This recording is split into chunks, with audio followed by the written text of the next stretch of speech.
এত দূর থেকে কলকাতায় আসি এত আনন্দ করতে, এত মজা করতে, আর মা বাবার সঙ্গে দেখা করব না সেটা কি কখনো হয়? তাই আজকে চললাম বাপের বাড়ির উদ্দেশ্যে। কলকাতার বাইরে যখন আমরা থাকি তখন না এই লোকাল ট্রেনকে আমরা খুব মিস করি, কারণ বাইরে তো লোকাল ট্রেনের ব্যবস্থাটা নেই।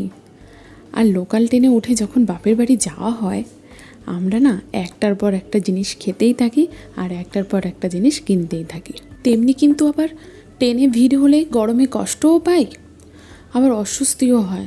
তখন মনে হয় কি কষ্ট, কখন নামবো। ট্রেনে নানা দৃশ্য দেখতে দেখতে পৌঁছে গেলাম আমাদের গুপ্তিপাড়া, মানে আমার বাপের বাড়ি গুপ্তিপাড়া, বাট আমি নামবো বেহুলাতে নামলে আমার একটু সুবিধা হয় পৌঁছাতে। স্টেশনে নেমে বাইরে টোটো দাঁড়িয়ে আছে, এবার টোটো ধরবো। চলুন, টোটোতে যেতে যেতে আরও অনেক কথা হবে।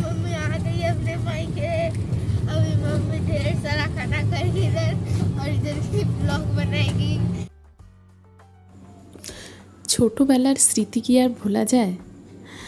অনেক স্মৃতি এই গুপ্তিপাড়ার সঙ্গে। দেখুন এই বাজার, এটা হচ্ছে আমাদের গুপ্তিপাড়া বড় বাজার। এই বাজারের মাঝখান দিয়েই আমাদের যেতে হবে। তবে কি বলুন তো, ধীরে ধীরে অনেক কিছু চেঞ্জ হয়েছে, অনেক বাড়িঘর, মার্কেট, সব কিছু ধীরে ধীরে অনেক চেঞ্জ হয়েছে। গুপ্তিপাড়ার নামটা হয়তো অনেকেই শুনেছেন, আবার হয়তো অনেকেই শোনেননি। এখানে না দেখার মতো অনেক কিছু আছে, অনেক মন্দির, অনেক পুরনো বাড়ি, অনেক কিছু আছে।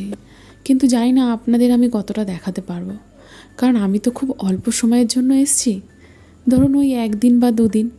তো ওই 1 দিন আর 2 দিন আমার মায়ের সঙ্গে গল্প করেই কেটে যায়।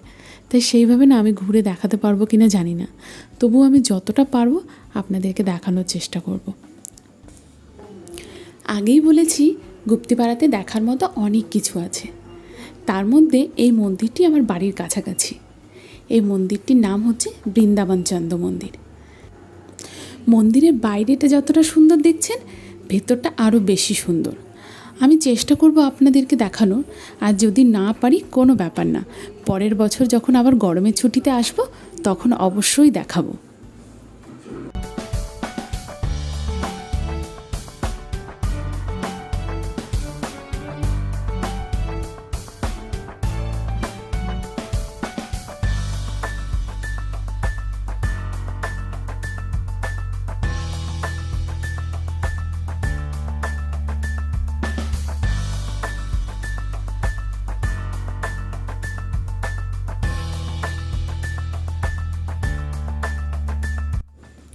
কথা বলতে বলতে বাড়িতেই পৌঁছে গেলাম। কিন্তু জানেন তো, আমার না একটা বড় ভুল হয়ে গেছে। বাড়িতে গেলাম, বাড়ির সামনে গিয়ে আমার ক্যামেরা বন্ধ হয়ে গেছে। মা বাবা বা বাড়ির সবার ভিডিও করবো বা বাড়ি দেখাবো, সেই জিনিসটা কিন্তু আর হয়ে উঠতে পারেনি। তবে কোনো ব্যাপার না, আমি নেক্সট আবার গরমের ছুটিতে যখন আসবো তখন আপনাদেরকে পুরোটা দেখাবো। বাড়িতে গিয়ে সবার সঙ্গে একটু দেখা করে খাওয়া দাওয়া করে আবার বেরিয়ে পড়েছি ঘুরতে বলতে এটা ছিল আমাদের বাড়ি থেকে গঙ্গার দিকে যাওয়ার রাস্তা। এই রাস্তা আর চারিদিকের মাঠঘাট ভীষণ সুন্দর, সত্যি বলছি ভীষণ সুন্দর। যেহেতু এটা শীতের সময়, আর চারিদিকে সর্ষের ক্ষেত আর সর্ষের ক্ষেত। জানেন তো, আমরা না এখানে গাড়ি দাঁড় করিয়ে অনেক রিলস বানিয়েছি আর অনেক মজা করেছি। চলুন, আগে আরও অনেক কিছু আছে, আপনাদেরকে সব দেখাবো।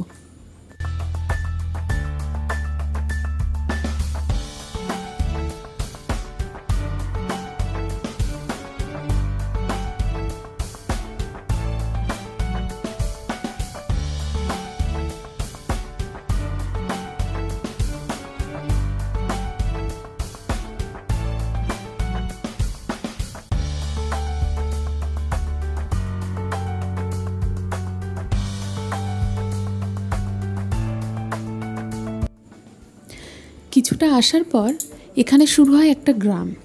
এই গ্রামের সামনে না দেখুন একটা স্কুল আছে। স্কুলের মধ্যে না বন্দে ভারত ট্রেনটা পুরোটা আঁকা আছে, আর দেখে না খুব ভালো লাগলো। চলুন এবার আমরা সামনের দিকে এগিয়ে যাই। সামনে কিছুটা যাওয়ার পথেই একটা আশ্রম আসবে, সাধু বাবার আশ্রম। প্রত্যেকবার যখন আমরা গুপ্তিপাড়ায় আসি পাক্কা আমরা কিন্তু এখানে দর্শন করতে আসি। মন্দিরটা না নতুনভাবে তৈরি হচ্ছে, দেখুন খুব সুন্দরভাবে তৈরি হচ্ছে। চলুন আপনাদেরকে ঘুরে দেখাই।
মন্দির দর্শন তো হলো, চলুন এবার আপনাদের গঙ্গার ধারটা ঘুরে দেখাই।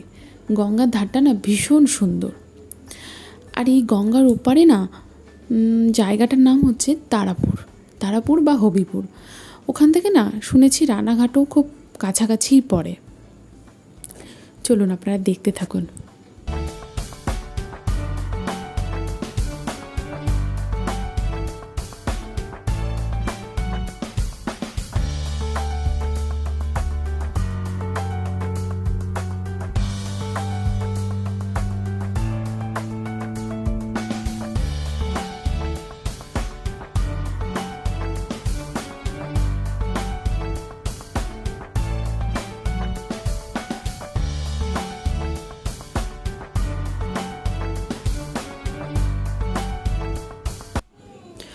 অনেক ফটো তুলেছি আর অনেক রিলস বানিয়েছি। চলুন এবার বাড়ি ফিরে যাই, না হলে মা বাবা খুব চিন্তা করবে। বাড়ি ফেরার পথে আবার সেই চারিদিকের দৃশ্য, পুরো সবুজে সবুজ। পুরো সবুজ ঠিক নয়, কোথাও সবুজ কোথাও বা আবার হলুদ রং, কারণ শীতকাল, সর্ষের ফুল ফুটেছে। আর চারিদিকে না নতুন নতুন সবজি, মূলো, মটর, আখের জমি, সব ধরনের দৃশ্য কিন্তু আমরা দেখতে পেলাম। রাস্তায় এক জায়গায় মূলোর জমি দেখেছি, ব্যাস গাড়ি দাঁড় করিয়ে আবার মূলো নেব কি নেব না সেই ভাবনায় পড়লাম। লাস্ট পর্যন্ত তুলেই নিলাম। এই ছিল আমার গ্রামের দৃশ্য। আমি তো খুব মিস করি এখন। আপনাদের কেমন লাগলো অবশ্যই জানাবেন। আবার দেখা হচ্ছে নেক্সট ব্লগে। ভালো থাকবেন, সুস্থ থাকবেন।